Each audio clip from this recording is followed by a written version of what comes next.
mau presentasi. Ya, filsafat kebahagiaan. Setiap orang berhak bahagia. Kenapa sih orang berhak bahagia? Seperti tadi ditanya di dalam, apakah bahagia itu hak kita gitu kan. Sebenarnya bahagia itu adalah hak semua orang karena tujuan hidup adalah bahagia gitu kan. Apapun jenisnya ya emang mengejar kebahagiaan. Nah,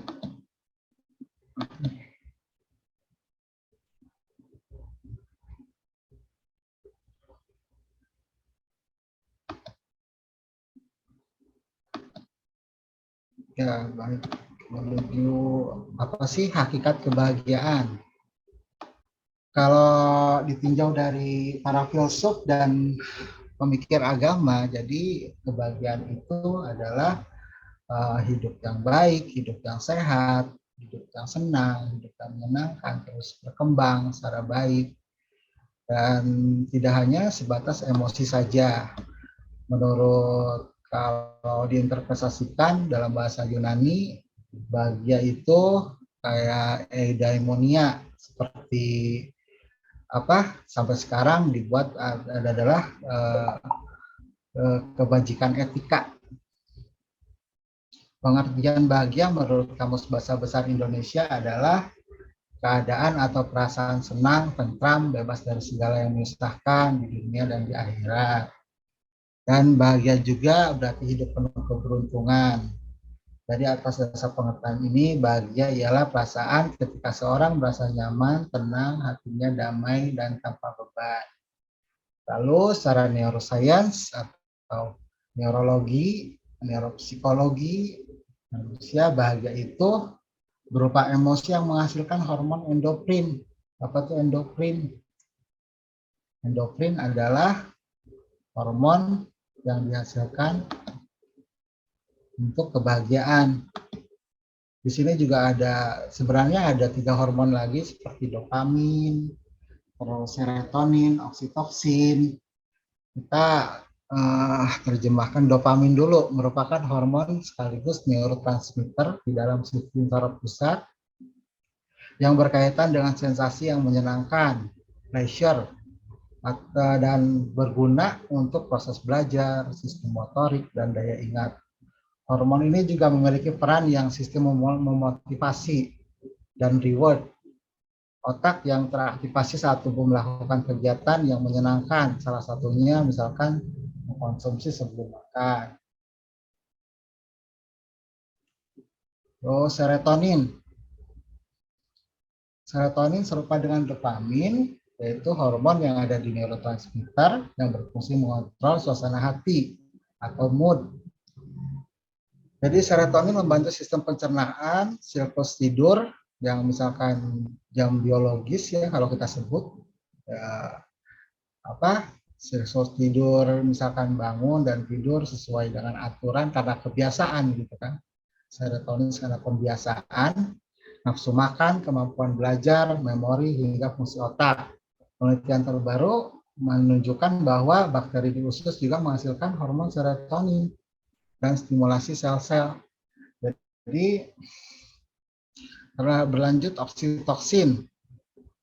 Oksitoksin yaitu hormon cinta atau kelekatan. Ini terjadi ketika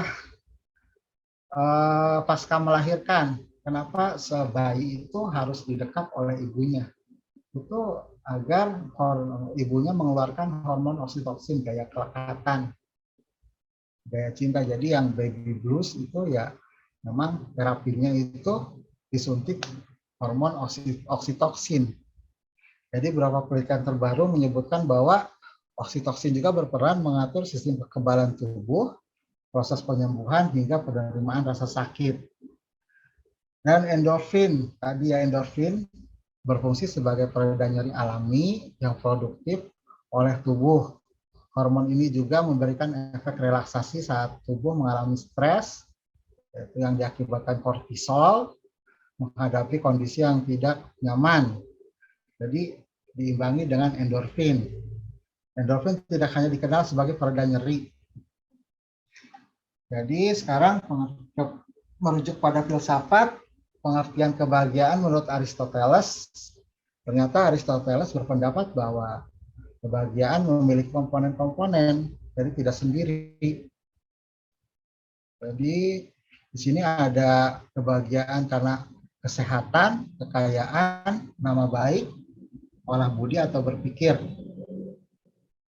Seperti jika kita sakit, maka komponen terpentingnya yaitu sehat. Misalkan bangkrut, maka komponennya yaitu kekayaan. Komponen terpentingnya kekayaan. Nah, tapi sehat dan kaya aja tidak menjamin bahagia. Jadi artinya tujuan keutamaannya yaitu bahwa berpikir adalah komponen yang paling bahagia. Jadi keutamaan, kearifan, wisdom menurut Aristoteles adalah komponen kebahagiaan dengan cara berpikir. Dan dengan cara berpikir juga manusia itu bisa lebih dekat dengan penciptanya. Jadi merenungkan. Kebahagiaan menurut Pitagoras, Socrates, dan Plato. Jadi di sini kebahagiaan itu yang saya pelajari, baca itu merujuk kepada jiwa saja. Jadi untuk badannya dinomorduakan karena ketika mengklasifikasi bahagia mereka membatasi pada fakultas-fakultas jiwa seperti kearifan, keberanian, kesederhanaan, dan keadilan. Kebahagiaan hanya akan berkurang jika manusia mempunyai pikiran yang lemah. Nah, sekarang optimalisasi fungsi jiwa menurut Plato. Plato berpendapat bahwa ada 3 bagian dalam jiwa, yaitu epithumia gitu kan, epithumia, dan objek khasnya yaitu epithumia itu dari perut ke bawah. Objek khasnya itu kebaikan dalam makanan, minuman, dan seks. Terus optimalisasinya yaitu keutamaan kesederhanaan. Terus tumos itu dari perut ke leher, ke bagian. Terus objek khasnya itu kebaikan harga diri, status, dan cita-cita. Keutamaannya kesederhanaan dan keberanian. Lalu logostikon, yaitu daya pikir. Kebaikannya ada dalam diri sendiri. Keutamaannya kesederhanaan, keberanian, dan pengetahuan. Nah, jika ketiga bagian-bagian jiwa tersebut bersatu atau seharmoni gitu kan, maka timbullah eros. Eros yaitu salah satu energi kehidupan dalam manusia. Nah, kebahagiaan menurut para filsuf modern yaitu Albert Camus menganalogikan bahwa kebahagiaan itu seperti musim.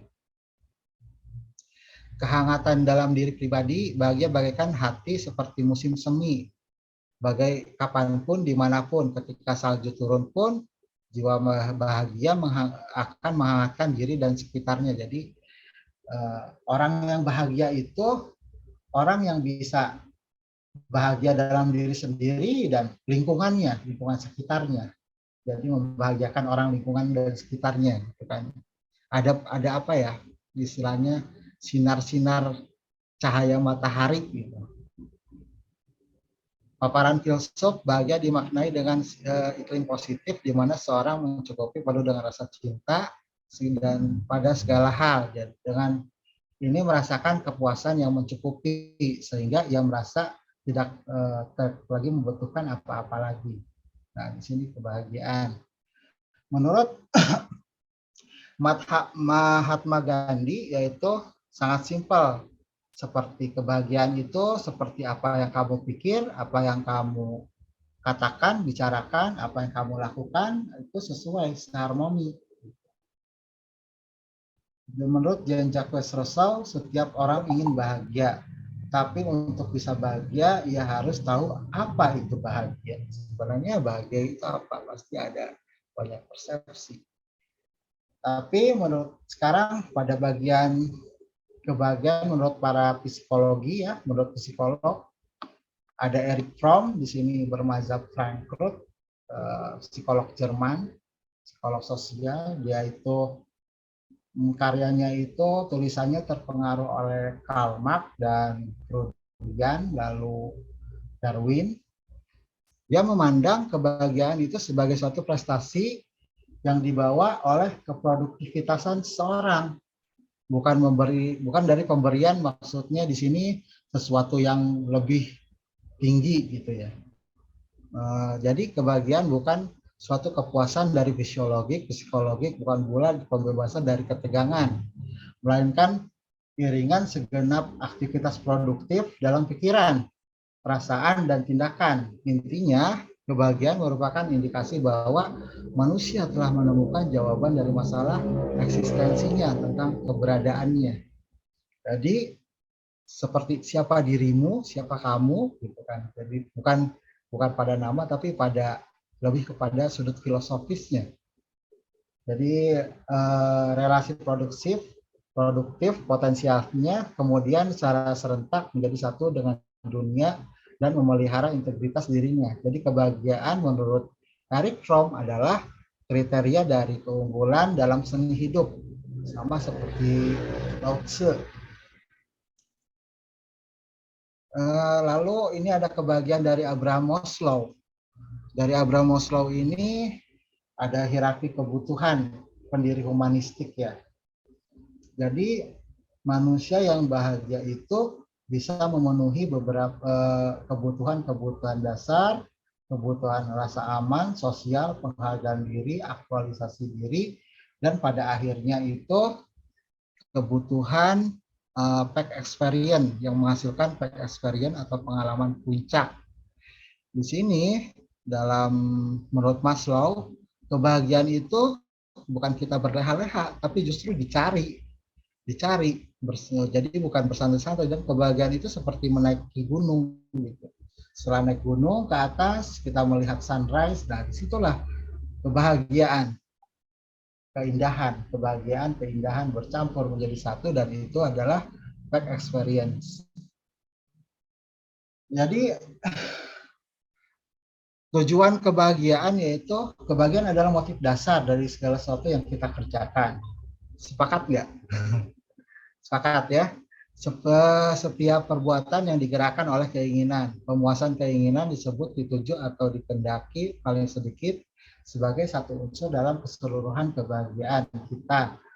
Sering kita harus mengorbankan beberapa hal yang baik untuk hal yang baik lainnya. Jadi kebahagiaan itu gitu, seperti approachment. Kalau teori psikologi itu approachment. Ada yang ada dua kebutuhan yang saling bertubrukan. Kita harus mengorbankan beberapa yang baik untuk hal baik lainnya. Bisa juga kita keliru memilih sesuatu yang nampaknya baik dan tidak memilih sesuatu yang sebenarnya baik. Bisa juga seperti yang tidak sehat akalnya memilih sesuatu yang sementara sifatnya, atau sesuatu materi mungkin ya. Saat sekarang ini daripada memilih kebahagiaan yang lebih lama. Kalau kita bicara kebahagiaan yang lebih lama itu seperti kita menanam di dunia pendidikan, human investment. Human investment itu kita baru bisa mengambil hikmahnya, mengambil pelajarannya ketika sudah 25 tahun kan. Ya, seperti itu. Maka kita berusaha cepat merenggut bentuk-bentuk potongan, bentuk yang tidak sempurna yang memikat demikian hebat terhadap panca indera kita. Mencapai kebahagiaan menurut Al-Farabi, kebahagiaan yang sebagai kebahagiaan puncak. Jadi Al-Farabi juga di sini filsafat timur ya. Di sini dia itu sebagai guru kedua karena menginterpretasikan karya-karya Aristoteles. Untuk mencapai kebahagiaan puncak hanya akan diraih melalui keutamaan atau virtue. Nah, Keutamaan ini yaitu seperti teoritis, berpikir, moral, dan praksis. Nah, keharmonisan dalam gerak simultan dari keempat keutamaan tersebut mengantarkan seseorang dalam kebahagiaan puncak. Di sini kebahagiaan puncak itu seperti kalau keempatnya itu berkolaborasi. Jadi di sini dijelaskan bahwa keutamaan teoritis adalah pemahaman segala sesuatu yang ada atau being. Yang isinya adalah ilmu pengetahuan, sehingga manusia ingin berbahagia harus mempunyai ilmu pengetahuan karena kunci hidup dan ada dalam ilmu pengetahuan. Lalu keutamaan berpikir adalah kemampuan seseorang untuk menemukan apa yang paling penting untuk mencapai hasil yang paling optimal. Jadi keutamaan moral yaitu keutamaan jika kita hanya berhenti di keutamaan berpikir saja, hidup manusia hanya dalam dunia ide atau dunia ideal. Jadi nggak pernah ada implementasinya gitu kan. Jadi harus seimbang dengan keutamaan moral atau keutamaan akhlak sehingga bisa diimplementasikan real gagasan tersebut bagaimanapun jiwa manusia harus seimbang. Lalu keutamaan praksis kreatif. Nah, ini terpenting juga keutamaan tersebut seseorang dalam berkarya, bahagia itu jadi seorang harus memiliki karya atau kontribusi dan manfaat.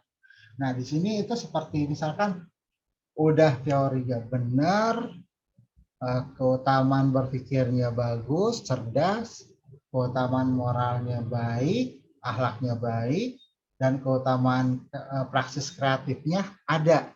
Pasti karyanya itu dicari. Nah, ini berarti dapat dikolaborasikan seorang mencapai kebahagiaan tertinggi. Jadi menurut Al-Farabi kebahagiaan tertinggi itu di mana seseorang dirinya bahagia dan bisa membahagiakan orang lain. Gitu. Indikator kebahagiaan yaitu perasaan aman. Bayangkan jika hidup kita merasa terancam, apakah kita akan bahagia? Tidak kan? Jadi merupakan salah satu landasan fondasi kebahagiaan. Lalu kepuasan, misalkan seperti yang dimaksud seorang telah merasa penuh, misalkan seperti kita mendapat nilai A+ dengan hasil kerja keras, kita akan merasa puas dengan hasilnya, gitu kan. Lalu optimis, di sini optimis ada riset bahwa orang yang berprestasi secara akademik, orang-orang optimis yang berprestasi secara akademik akan lebih baik daripada orang yang pesimis. Karena orang yang optimis cenderung menentukan target atau tujuan hidup yang jelas. Lalu berpikir positif dari Martin Seligman, di sini pendiri psikologi positif, jika seorang mampu memilih pikiran yang membahagiakan, menurut seorang peneliti, kebahagiaan orang yang optimis adalah orang yang memiliki optimisme di atas rata-rata. Hidupnya lebih lama ditempuh dengan memilih berpikir positif. Jadi berpikir positif adalah cara berpikir yang membahagiakan. Jadi orang yang hidupnya berpikir positif, terus berpikir optimis, hidupnya itu lebih lama daripada orang yang berpikir negatif dan berpikir negatif dan orang yang tidak optimis atau pesimis. Berada di tempat yang tepat. Di sini kalau bisa diinterpretasikan dalam lingkungan kerja. Kalau Anda misalkan kerja dengan tuntutan yang banyak, mungkin Anda merasa tidak nyaman dan merasa bahwa Anda tidak bisa lagi kerja dengan bahagia gitu. Dengan kepuasan kerja. Nah, di situ. Jadi secara otomatis Anda mungkin tidak bersemangat. Bandingkan kalau misalkan kita kerja di tempat yang tepat, kita bisa mengaktualisasikan diri di tempat kerja. Anda merasa nyaman dan enak kerja di sana. Lalu harmoni, keselarasan pikiran, perasaan, dan tindakan dimanapun Anda berada. Kemampuan menyesuaikan diri dengan lingkungan sehingga Anda menjadi pribadi yang bertumbuh dan bisa hidup selaras dengan orang lain. Dan dapat melahirkan harmoni, keharmonisan. lalu memiliki kebebasan, yaitu uang. Uang yang Anda miliki berfungsi untuk membuat Anda merasakan kebebasan.